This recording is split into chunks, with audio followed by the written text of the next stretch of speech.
delighted to be chairing some of these sessions, these short and sharp sessions here on the ED Extra stage. And this first one looks at carbon removals, which has long been a kind of at the heart of the net zero debate. But questions remain as to whether it's about genuine carbon reduction and solution, or whether it's just becoming an easy excuse for companies to delay those deep emissions cuts.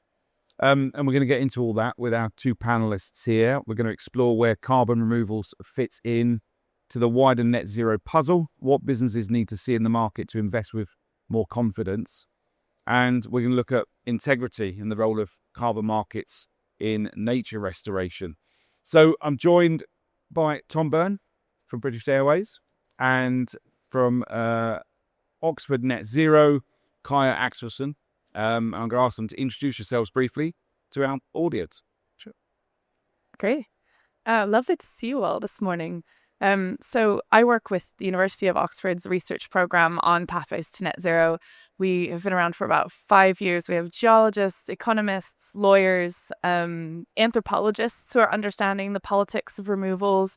And we look at how net zero standards, policy, and corporate practice can align to credible pathways that keep us within a safe operating limit for our planet. Great. And Tom?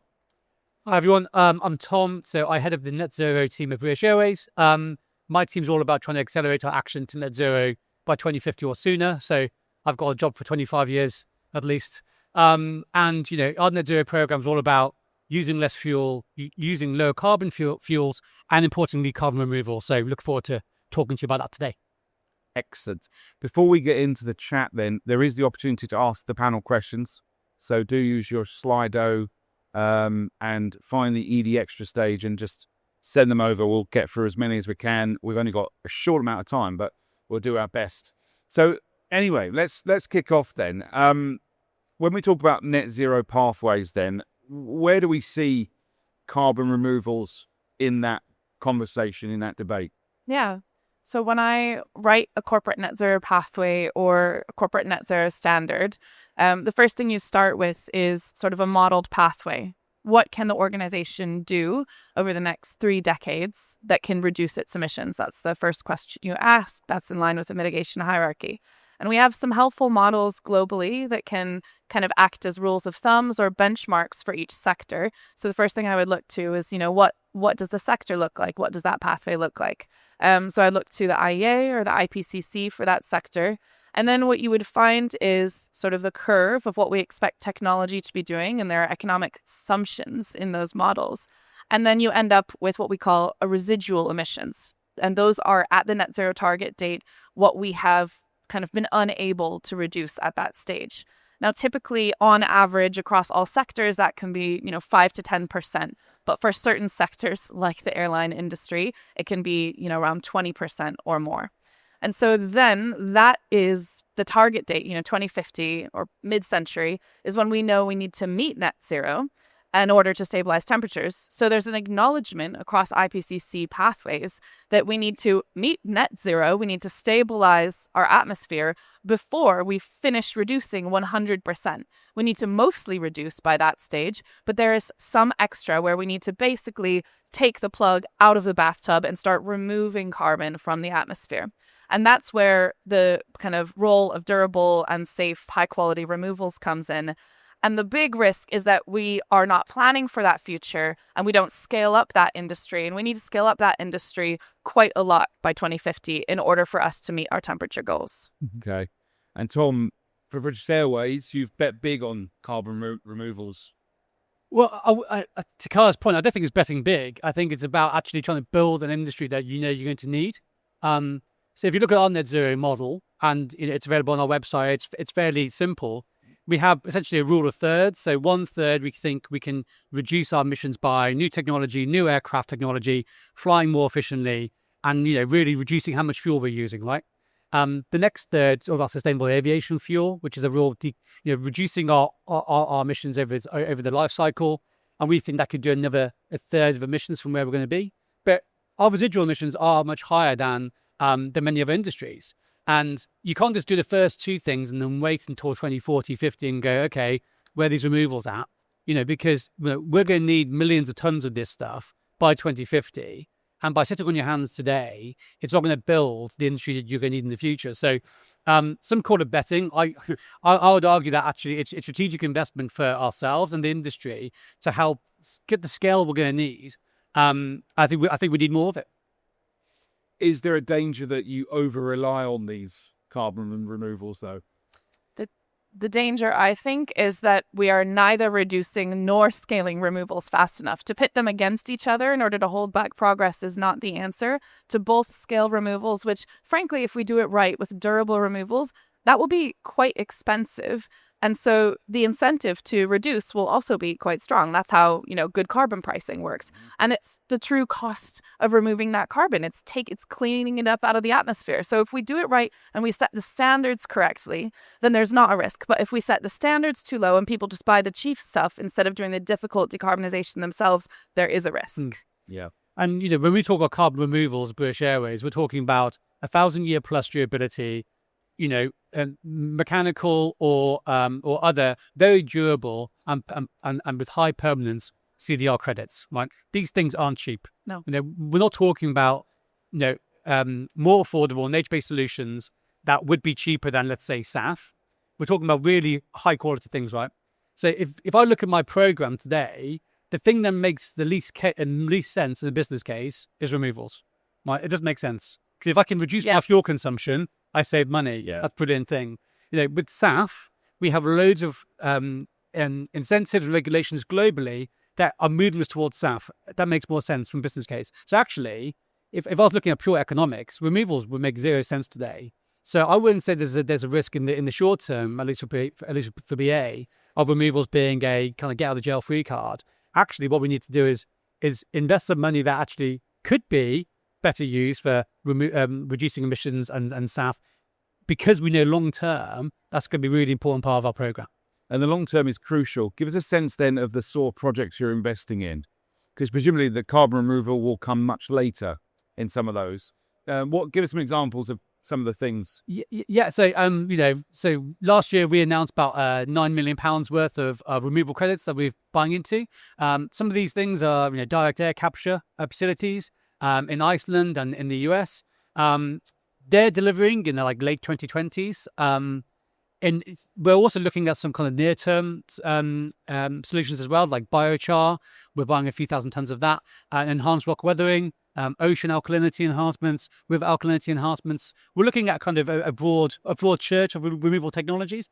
And it's a balance of trying to find products can deliver in the short term, but can scale in the long term. I think that's what's really important, is trying to find the technologies and the companies that have the best ability to get to that gigaton scale, because that's the type of scale we're going to need in the future. Yeah. And how do you ensure the projects you're investing in will, provide the carbon removals that you're saying they will? I'd like to hear Kaya's thoughts on the quality of the market and how you can build that in. I mean, for us, it's obviously due diligence. It's relying on really strong MRV. So actually monitoring these projects, how are they actually performing, and having that live feedback. And it's also working with partners as well. Like last year, for example, we worked with a broker called Curate, and they helped us a lot with their science team, really understand some of these removal pathways, the players in those pathways. Also talking to the likes of the registries like Isometric and Puro, and talking to their science teams as well. Increasingly, we're seeing like rating agencies pop up, like B0 are one that I know of, who are actually rating credits, almost like a financial product, which is interesting. So I think we'll see a greater industry around quality and assurance emerge. And I think it's about partnering and learning from the scientists, frankly. Yeah. I mean, Kaya, what's going to give more companies the confidence to invest large sums of money in this? Well, I think regulation is going to come. So I think British Airways and companies, there are very few actually today, companies that are entering this sort of pre-compliance stage with the forethought that you are. And I think it's, and I don't hand out compliments to companies regularly. It really is kind of anticipating that this is an industry that is going to need to scale for the tech removals probably 1,000 times by 2050. And as he said, is he going to have the kind of offtake agreements in place so that that's going to be a reliable option for them, a cost-effective option for them. Companies that are not getting in on the ground floor in this pre-compliance stage are going to have a big shock if removals get integrated into the ETS, if regulation comes in requiring net zero. And let's think about where we are in the regulatory landscape. At the moment, across the G20 and even beyond, actually, we think that regulation is like this European baked concept, but our regulation tracker shows that mandatory transition plans and mandatory disclosure is widespread around the world. So if you're a globalized company, you need to be setting out what your transition plan is. What's the obvious next step? We need to know if you're meeting your transition plan. And so it's companies that are thinking about the technologies that they're going to need for the future that are preparing themselves for that. And that's why it is commercially a smart bet, even if it right now looks like an investment. Yeah. Thank you for your questions. We've got some great ones coming in. This one for you, Tom. If carbon removals make no commercial sense, how do you convince the board to invest in them? Maybe I was a bit strong when I said make no commercial sense. I mean, in terms of, how easy is it with our finance team for this conversation? Compared to saving fuel and money, it's obviously a much harder conversation than that. I think it's taking the long-term view.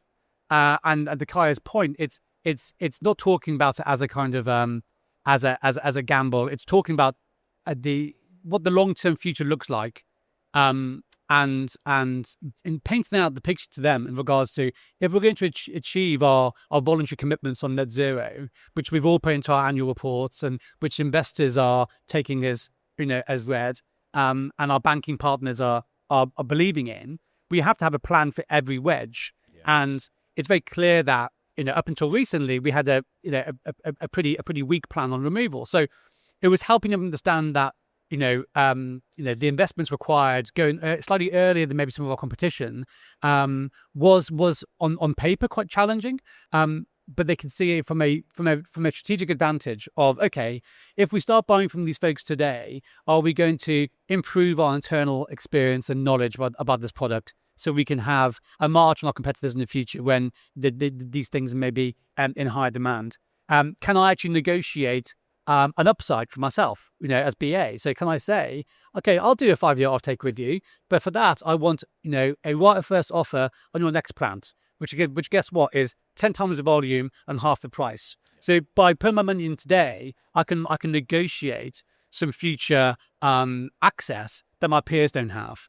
I think regulatory environment's really important. We're talking about removals being acknowledged in the ETS. Well, actually, if that comes into play in 2029, 2030, you have to buy your removals now. Yeah. For them to be delivered then. So actually, if I'm forecasting what's going to happen with regulations as well. So I think you need a finance team who are relatively carbon literate. And I think you need a finance team who are good on long-term strategy and not just on short-term budget cycles. Sure. Is there an argument also that the carbon removals projects you invest in need to have some sort of social dimension or nature restoration or biodiversity restoration element to them? It's an important question you ask because there are different types of carbon removal projects. And I want to make an important distinction on this panel. I think this kind of savvy audience will know this, but not everybody does. Not all credits are removals. The majority of the voluntary carbon market today is actually an avoided emission or an emission reduction. That's not going to get us to net zero. That math doesn't work out if all companies were to pay someone else not to emit while they continued to emit. So only 4% of the market today is actually a carbon removal, and less than 1% of that is what we call tech-based or really truly durable removals. That includes things like remineralization or direct air capture with long-term geological storage. Now, the long-term geological storage options, those sort of tech-based options, they don't have as many social co-benefits. I'll be honest, they make jobs. And they're really cool technologies, and they help us in energy clusters that can make our energy system more efficient. But apart from that, they don't have the kind of co-benefits that nature-based projects would have. The problem is that if you invest in nature-based projects for the kind of fossil emissions we're putting up into the atmosphere that has a lifespan of 1,000 years, that's not going to be a good trade-off against, the 1,000-year timeline, because nature-based projects are very good short-term carbon sinks. But as we know from the shifting land use practices, the shifting wildfires, the increased climate risk, nature is going from what used to be a very, very good sink to actually a source where we're releasing emissions from nature and the atmosphere. And that's a very dire circumstance that we need to get our heads around. Now, I'm not against investing in nature-based projects. I think what we would advocate is a transition, because most of the removals you can buy are what we would call nature-based today, right? But that gives us a little bit of a buffer, a window or a cushion while we scale up these more durable options so that we don't pass the buck back onto to future generations. If you think about net zero as a balance, if the re-release of carbon goes back into the atmosphere, that balance is broken. And then what, do our kids have to recapture that and bring it down in 100 years? That's not kind of intergenerational justice project. And so, we want both forms of removals to be invested in, but for things like airlines, it really is these durable options. And that's why I'm applauding, because most companies today, when I fly, are not investing in the durable stuff. They're probably investing in emission reduction credits. If any removals at all are in the mix, I would be surprised for a lot of them. So I would be personally, first of all, I don't fly as much as I can, but I would be personally much more likely to pick BA over another company because they've actually spent money on durable removals as opposed to these other options. Yeah, on that, Tom, have you started communicating this stuff with your customers? And do they care about what you're doing? What's the appetite for understanding more about what you're doing? So I mean, we do talk to our customers about our general plans on climate and what we're doing. I think for us at the moment, we have to be extremely humble about actually the progress we are making, because even though we made £9 million worth of investment last year, that is a drop in the ocean to our annual emissions. So we don't want to over kind of share about what we're doing and making it a big deal. I think it's about awareness raising for the wider industry and other business customers about what they could do as well. And I think customers do understand and care. I think they expect us to do it. So that's the feedback we get from customers is, as an airline, I expect you to act on this stuff for me so I can fly in the future. And we take that quite seriously. So we do communicate, but in the right way, and certainly not at the moment in regards to over egging our progress, because it's still very early days. Yeah.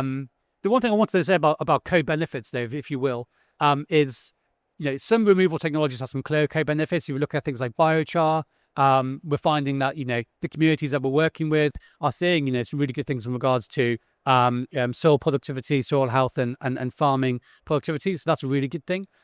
Interestingly, on the mechanical side, we're seeing that this could be a really good opportunity for that just transition. So if you talk to a lot of the folks, particularly in the States, around where these direct air capture plants are going to be based, a lot of them are in Texas, Louisiana, red states, if you will, if you look at the US political system.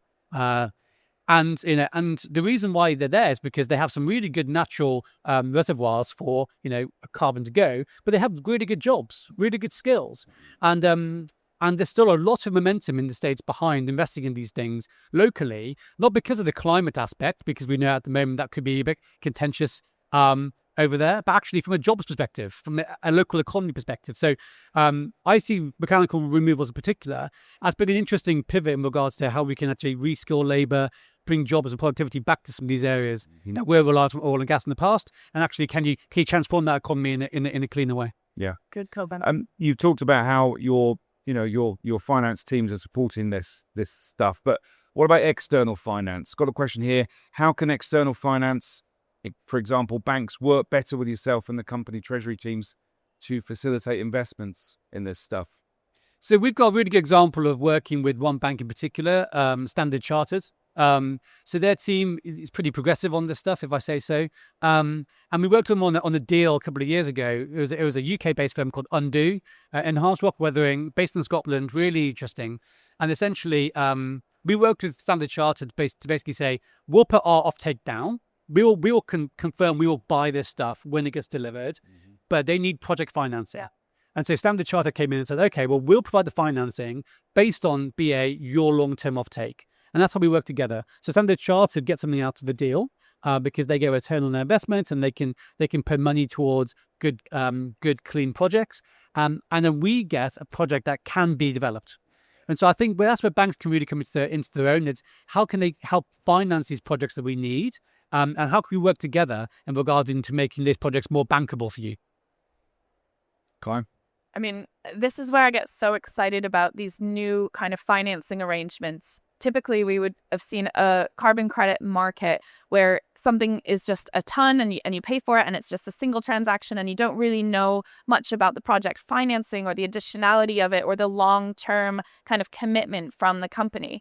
And, that's a good demand signal, but it's ultimately not what we need in order to have the sort of breakthroughs in technologies for the future over the next 3 decades that are going to have to scale at an exceptional pace.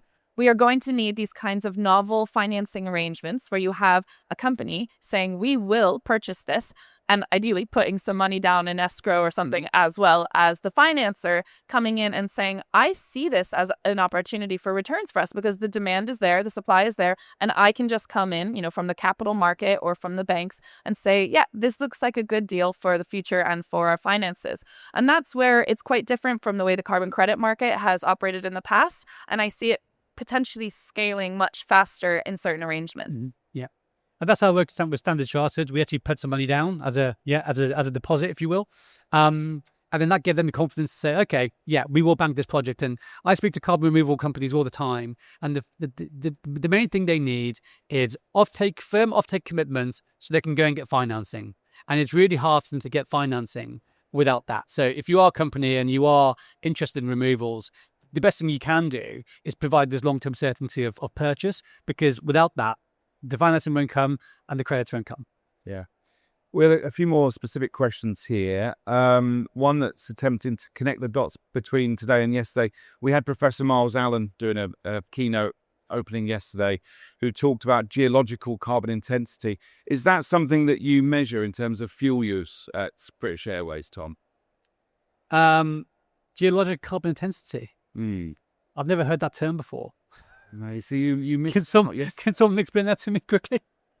I work very closely with Miles, and he's coming up with new terms all the time, so I'll have to talk to him about this. I think that so geological net zero would mean that the emissions you're putting up into the atmosphere are being brought down into geological storage. Yeah. I think what he's probably referring to is what fraction of your total emissions is geologically being stored. I think that's what he means, because carbon intensity is usually a fraction in terms of efficiency, but he's trying to use that as a way to promote geological storage. Sure. Okay. Well, at the moment, it's our geological storage is very small because we've bought into projects, but they're not delivering today. They're delivering into the future. In my world, carbon intensity is how much emissions you're putting out per passenger you're flying, and that's down 14% since 2019. So that's good. But over to in terms of where we're heading, we've stated very clearly our net zero will only work if the residual emissions are netted off with durable carbon removals, and that's it. So a lot of that will be durable geological storage.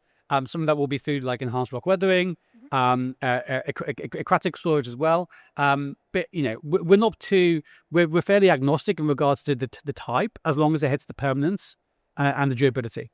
I think you could consider enhanced rock weathering geological potentially. Yeah. It's in the geosphere. Yeah. Right? But it is. Some of the ocean CDR as well. So I think Miles would be pleased with your answer. Okay. Excellent. He's here even when he's not here. Indeed. Kaya, one for you. Are there any organizations or companies known for having scientifically rigorous criteria for the highest quality carbon removal? Yeah, I'm not here to promote companies, and as much as I think BA is doing the right thing, I'm still going to try and not buy from you as much as possible. But what I can say is the question is about how do you know about the quality of a removal? There's a couple of things you need to look at. There's different physical characteristics of different options. And so that's why organizations like the ones that he mentioned that sell carbon removals have methodologies for the MRV.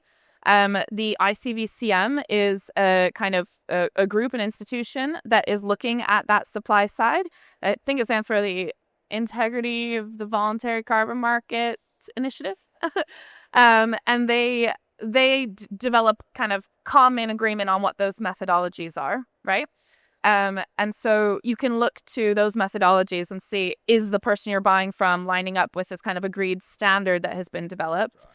And then if you are looking at different types of removals, you can think about, okay, well, this is a remineralization, for example. What could go wrong here, right? That's the first question you're going to ask. What could go wrong here? Is there a land grab happening? That could be a social, negative consequence. Has there been a kind of audit or due diligence on how this could affect the local community? Is the local community getting money based on this project deal, or is it just a broker that's kind of skimming off the top of it? These are the questions that you would ask almost on any project you're developing around the world. And the core carbon principles of the ICVCM, I think there's 10 of them, outline a list of principles like that you would want to look to and do due diligence on. But maybe you've done this process. No, I think it's all about the questions you're asking, right? Because we in our team, we're not all climate scientists. We're not all experts in this field. It's about asking the right questions and finding the right partners that you can trust. I think that's really important. I also think going and seeing these things and actually kicking the tires, so to speak, is really important. So, we brought into Climeworks based in Iceland, and we went to see it, and we met the team, and we took time to understand the technology, and then that gave us confidence to say, okay, I now I'm seeing this, I can understand the science a bit more. We can kind of believe in it a bit more as well. So I think it comes down to asking the right questions, to partnerships, seeing for yourself, and then also not just buying and forgetting about it. Maybe like we used to do with offsets in the past, certain companies. It's about trying to say, okay, well, how are we getting on? What is the data saying? How is the monitoring verification going? And being curious about that. And I think that's a really interesting part of removals that we've not really necessarily had with voluntary markers before. Yeah, and I'll just add that this has been really encouraging in the last year because of high integrity demand from companies. We've seen much more quality in the voluntary carbon market as a whole. The carbon credits that are low quality are not being bought and sold, and the carbon credits that are of higher quality, thanks to savvy buyers, the market is actually finally starting to shift after years of pitfalls that caused boom and bust cycles. So these active kind of market makers on the company and demand side are really starting to create a shift that I didn't think would happen personally. Yeah. And so, Tom, looking ahead then, and the progress you've made, which you've explained, but what are the things that are missing? What else do you need help with, specifically on carbon removals? So I think the thing that would make carbon removals, in terms of the BA standpoint, getting a lot of traction, would be that regulatory environment and the regulatory support. So I mentioned SAF earlier. SAF's a really key pillar of our decarbonisation plan, but we're seeing incredible regulatory incentives and also mandates on it. For example, in the UK, for example, you have a new SAF mandate, we have to be buying it, and we have been before. But equally, you could use SAF credits in your ETS. So you could reduce your ETS compliance fees by buying SAF. We'd love to see that for removals as well, because, as a company who pays into the ETS every single year, if we could pivot some of that investment away from an allowance into a removal credit, then it enables us to buy a lot more.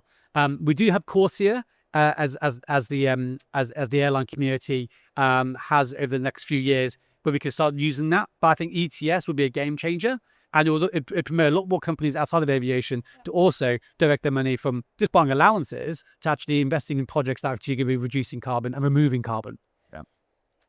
Yeah, just on that.